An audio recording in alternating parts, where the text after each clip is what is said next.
Isa na jesinzidde okubanga weekuumidde ku OnPlug talk show. Olunaku lwaleero tuzze okwogera ku mental health oba omuntu gwenkyaziza leero y'omu ku ba mental health advocates wetulina mu ggwanga Uganda. Tukwaniriza ku OnPlug talk show. Nange nesiimye okuba wano. Amanya omuntu ali eyo akulaba omulundi gwe ogusooka yandiyetaaze okumanya who are you, what do you do, and why mental health, why are you advocating for mental health? Nze Bisobooka Ruth Michelle nga nali omu ku bannabulungi ba Buganda mwaka guli ogwaggwa abatumbula ebyobulambuzi, and during my time I was a mental health advocate. Reason lwaki nalondawo mental health advocacy nti mental health ngaze it's personal. I spent 10 good years of my life depressed, so netegeera nti abantu bangi bakiyitamu naye nga tebasobola kwogera, so I decided to become a voice for them. That is why I did mental health advocacy. That's why you do mental health advocacy. Omulalu yani? Omulalu ye muntu scientifically oba medically gwe baprovinze nti obwongo bwe or their brain ifunye obuzibu tekyakola nga bweteekeddwa kola ki kukola. Okay. Abavubuka bangi essaawa zino tuba tunuulira oba wetwogera ku kintu wetwogera ku nsonga ya mental health oba we bawulira mental health bakitwalira ddala nti oyo aba mulalu oba oyo yeetaaga obujjanjabi obw'enjawulo. Mental health kyeki? Mental health mu lulimi olunasoba mu ngeri emu kyasobola okukola ki okutegeera ye muntu okuba ng'anyigirizibwa mu mbeera ez'ebirowoozo ng'omuntu nga internally munda mu ggwe owulira obulamu tebutambula nga buteekeddwa kutambula, teweewulira nga wooteekeddwa kuwulira, ate buli muntu oba okiwulira nti siringa wenteekeddwa kubeera ng'omuntu. Mental illness ne mental well-being bye bimu? Mental illness kwe buba obulwadde, then mental well-being kwe kubanga obwongo bwo ebirowooza zo n'obulamu bwo butambula nga bwe buteekeddwa okuba oba by'oteekeddwa okukola, obulamu butambule nga bwe buteekeddwa okutambula. Nkuzaayo emabega ogambye nti ogambye mental health nti omuntu aba anyigirizibwa. Yes, sir.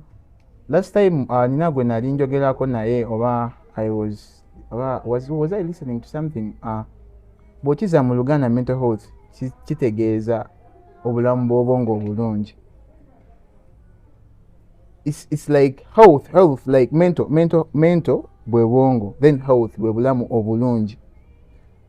So it how like kuba wali ongambye nti mental well-being kwe bwongo kuba obulamu, then mental health kwe kubanga obulamu so kizire bunyigirizibwa. Mental health I thought like mental health kiba obulamu obulungi obwa. Mental health nga kyo nga wowulira ekigambo physical health nti obulamu bwo physically mu physical health kiba kitegeeza state gy'olimu physically, that is physical health. So it is neither bad nor good. Paka nga ngambye nti I'm going through a bad mental health situation oba nina good mental health. So health nga kyo nga wokiwulira kiba nti kino ekintu state yakyo kiringa we kiteekeddwa okuba, kiribanga mubiri nti body health ti omuntu asobola okubeera ne good body health ate omuntu asobola okubeera ne ki ne bad body health. Kati body well-being bye bintu by'okola omubiri gwo okubeera mu good body health. Kati kyekimu ne mental health.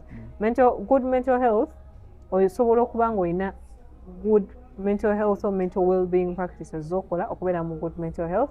Then waliwo practices ezimu nga zibambi ezikuleetera bad well-being practices ezikuleetera okubeera ne bad mental health. Bwetwogera ku mental health waliwo tuba twogera ku stress, depression, anxiety. Ebintu ebyo byawukanirawa? Stress, depression, anxiety bannasscience balina ekitabo kyabwe oba balina engeri gye babyawulamu nga bo. So ffe tubimanyi stress, anxiety ne depression. Anxiety it's like a lesser version of depression. Anxiety kwe kubanga kangamba ogenda mu interview notandika okuwuliramu okutya, though abantu abamu anxiety etuuka n'erinnya level oba nefuuka so consistent. Then depression mu Luganda tuba tukiyita kwennyika, omuntu n'aba nga yennyise ate w'otuukira okugamba nti ono omuntu alina kye bayita clinical depression kiba kitegeeza omuntu yennyise n'amala ebbanga ppanvu mu kwennyika okwo. Kubanga ffenna ng'abantu tusanga ebisoomooza mu bulamu ne tufuna ebintu ebituleetera okwennyika. Nti omuntu asobola going through a breakup n'akola ki n'afuuka depressed. Naye ekikuleetera okubeera clinically depressed ly'ebbanga ly'omala mu depression, because tuba tukkiriza nti omuntu ofunamu setback, of course ng'omuntu wa bulijjo essanyu lisooka ne ligenda ne wennyikamu, naye obwongo bumala ne buddamu ne bwezimba n'oterera n'otambula n'obulamu nate. Kati ekituleetera okugamba nti ono omuntu alina clinical depression nti omuntu baamukyawa mu Gwekyeenda naye paka kati akyaliko ekyo ekintu, oba omuntu baamukyaye 3 years back naye paka kati akyali mu kwennyika because of that. That means eno depression eruddewo okusinziira bannasayansi kye badde basuubira, so obeera clinically depressed. Clinically depressed. Yes. Omuvubuka yali eyo yandyetaaze okumanya ebisingawo ku mental health. Oba oyagala kumanya ku mental health, I think tuli mu gye bayita digital era oba AI era, nti anyone oba oli interested in any topic, just kwata essimu yo ogende ku either Google oba ogende ku ChatGPT, you read about it. Then woba olina gwe ky'oli oku-experience nga still osobola okukozesa essimu yo ne gubanga omuwaatwa ogukusomesa ku ki ky'oyitamu, oba mukwano gwo oba family friend oba family member wo ky'ayitamu. So that is one of the ways. Then engeri endala era nga wazze ku YouTube n'alaba eno video, osobola okugenda ku mutimbagano channels ez'enjawulo, TikTok, YouTube, n'omanya more about mental health. Mental health. So oyogedde ku ky'omuntu okuba okay, firstly tugere ku love. In our era abaana okukyawa oba heartbreaks something kyekintu kati ekya bulijjo. How can someone heal from okay, not even a heartbreak but any other form of depression, nga ogambye ku depression, anxiety, then stress? I think one of the ways you can heal or navigate depression or anxiety, there is something called about acknowledgement. Kubanga abantu abasinga ekituleetera kubeera ne even prolonged depression oba mental health breakdowns or cycles, tubeera mu omuzungu kyayita denial. Kyekintu kibaawo noyagala weefuule oba weeyise ng'ekitabaddeewo. I think kiri nnyo mu basajja nti olina oluusi oba ky'obadde oyitamu oba olina omuganzi gw'obadde naye naye ebintu ne bitatambula bulungi, toyagala kukkiriza nti kyakulumye, oyagala kulaga nti tekyakukoseza ng'omuntu. So one of the ways gy'osobola okukyusa obulamu mu kintu kyonna naye okuba kwagala kwejja mu bwavu, kwejja mu mbeera mbi, kwe kusooka okukkiriza nti kituufu yeno embeera gye ndimu. Ogitunuulire ogikkaanye yonna. Kati kimu ne mental health, otunuulire embeera gy'olimu ogikkaanye, then otandike taking the right steps mpola mpola, ove mu acknowledgement, weebuuze kati how do I heal from this? Buli muntu ahealinga mu ngeri za njawulo, naye step esooka is acknowledgement, notabeera mu denial, because wokkiriza nti wano waliwo obulumi oba nina ekiwundu wano, you're going to easily go eri omuntu omutuufu oba omusawo okuwa eddagala. Okusinga okwefuula nti ekiwundu tekiriiwo, then wootuukira okwagala okukijjanjaba nga kisajjuse, nga balina kutemako ku ggulu, balina kutemako mukono. Kati kye kimu ekituuka ne mu mental health. Abantu abasinga, that is how because they fail to addressing mu mental health past issues, nti nalina omusajja gwe nali njagala, omusajja oyo namenya omutima. Bwe yamenya omutima neŋŋaano okikola ki, okyacknowledginga kiprocessing, ojja kusanga nti later on 10 years down the road it's still affecting my relationships ng'omuntu. Buli musajja ajja ndaba sitaani mwereere, buli musajja babi, abasajja bali bwe bati. So kibanga omusinga kiŋŋambye kintu kisajjuse, kivudde mu mbeera, kitandise n'okwonoona obulamu bwo. So acknowledgement yesooka, then according to situation gy'oyitamu, steps endala ne zigoberera. Olowooza ddi omuntu lwe yandyetaaze okuba nti ayogerako n'omuntu, oba omuntu amanyi ebya mental health, oba babayita batya bafi therapist oba counselor oba any person, adult person around him or her? I think nga webagamba the normal saying that says a problem shared is a problem half solved, because nze nange nkirabiddeko ng'omuntu nali muntu eyali yeemalira ennyo ebintu nti mba nina kyempitamu nesalawo I hold it on nemekyaddressinga naye kasita otuuka ng'olaba ekintu kikususse ku mutima oba kikususse entegeera buliwo like kitandise okukuleetera okwennyikira ddala and you've tried to solve it mu magezi go kigaanyi, that is the time okufuna omuntu gw'okwogera naye, someone around you. It can be a therapist, it can be a counselor or any adult or person close to you that you can trust. Wetunya era yaffe ffe abavubuka bangi tebaagala bawulira nti kizibu nnyo oba it's a burden to share something with you oba to a friend, like what would be the best advice to them? I think the best advice to them nga wenakugambye nti ne trust issues zetufuna tezijja automatically, waliwo ebiba byatutuukako ebituleetera okutya okwogera n'abantu. Kati lwaki zino trust issues zeeyongedde okuba ennyingi nga kiri kyenkugambye nti tulina ebintu bingi ebyatutuukako ne tutasolvinga bulumi bwali accompanied ku ebyo ebintu. So kyolina okumanya, I think something that is true kyetutasobola kudinayinga ng'abantu abantu at one point they will disappoint you. Naye you have to know nti as long as okyali ku nsi ng'oli mulamu you still need people. So nti that is the thing you have to carry, nti naawe ng'omuntu oluusi most times when we are talking about people tweyogerako nga bamalayika, naffe ng'abantu tulina be tudisappointinze, but does that give us a leeway nti tuli wholly bad people? Nedda. So as a person olina okumanya nti in life, for you to navigate life or to overcome circumstances, you still need people. So olina kusaba busabe Mukama akuwa amagezi of discernment ani ow'okwesiga. Ate weesiga omuntu n'akuyisa bulungi, weebaze Mukama. Wakuyisa obubi, pray to God you heal, you go on to the next person who will help you, because obuyambi bwonna era bujayitira mu bantu. So we are tulaba like wetwogera ku bavubuka tulina abali mu ssomero, tulina abali mu communities, tulina abali mu kola and bangi nnyo. Osuubira zino mental health lessons oba okuyigirizibwa kunene okutuusa nnyo ku bavubuka oba communities zikoze nnyo okuba nti zisensitizinga n'amasomero, like communities n'amasomero gakoze nnyo okuba nga gasensitizinga nnyo about mental health, advocating about mental health? I think currently okusinziira landscape, let me say like a few years back before COVID, abantu abasinga ekigambo kya mental health it was taboo. Era because me I was depressed for a long time back then, era abantu batuuka ne bakubuuza but what made you depressed, like omuntu akiwulira kiri so alien ate tekiteekeddwa nakubaawo, like weeriko ekizibu ng'omuntu you're imbalanced. But I thank God because ekirungi ekimu ekyava mu COVID, ebibi byaliwo bingi ebyava mu COVID, but okubeera open okwogera ku mental health is one of the good things that came out of COVID. Abantu balimu open ate abantu balabye consequences za mental health ku bantu baabwe, ku baana baabwe, because a lot of kids are depressed nowadays and tuli mu era gye bayita nti tulina mental health epidemic, or it's basically a pandemic.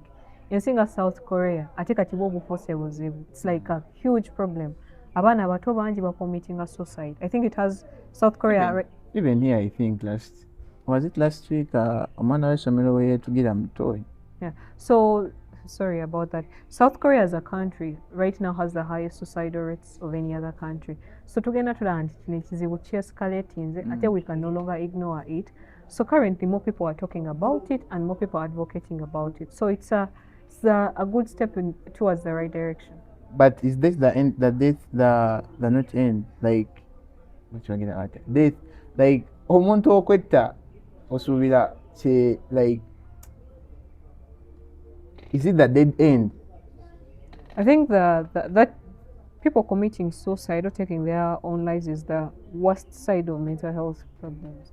Yebeera extreme oba entikko y'ebibi ebiri mu mental health omuntu okutwala obulamu bwe, because omuntu watuukira kweyesa aba aweddemu essuubi nti agenda kutereera, they have lost hope for even a better life outside of the situation they are in. So that is the worst thing that can happen. Of course I don't advocate for anyone to take their lives, nti buli muntu regardless of what you're going through mukama asobolodde obuyambi n'okola ki n'oyitamu. Naye nange ng'eyayitako mu mental health issue ate nga nange nali suicidal I get what they be thinking. Did you reach that end? Yeah, I was also suicidal at one point. Ntegeera kye bayitamu okutuuka ku eryo essa. But I thank God nti Mukama yanzijayo. So omuntu atuuse ku ekyo aba yeetaaga obuyambi bungi and above all essaala nnyingi. Kubanga ekyo ekirowoozo bwe kitandika okujja mu mutwe gw'omuntu abanga it's like Sitani aba introducing nti solution y'obulumi bwonna bw'ayitamu nti kewetta bugenda kukoma. Yeah, but it's not that it's not the best, but it's a lie. Nti omuntu aba alowooza wennetta obulumi bwonna bwempulira bwa bukomi. So bw'oyogera ku ekyo that means we need God and we need to come back to God. Definitely. Of course, I'm a strong believer in God because that's what helped me survive mental health and being suicidal. Nti Bible egamba ensino okujula kwabyo bya Mukama, and as we read in Genesis, we were created by God. That means teri muntu asobola kutegeera nga Katonda, and no one can fix you like your God can fix you. Kubanga ye muntandikwa ye yakutonda, era Bible negamba mu Yeremiya 5 nakumanya nga sina kutonda mu lubuto lwa mamawo.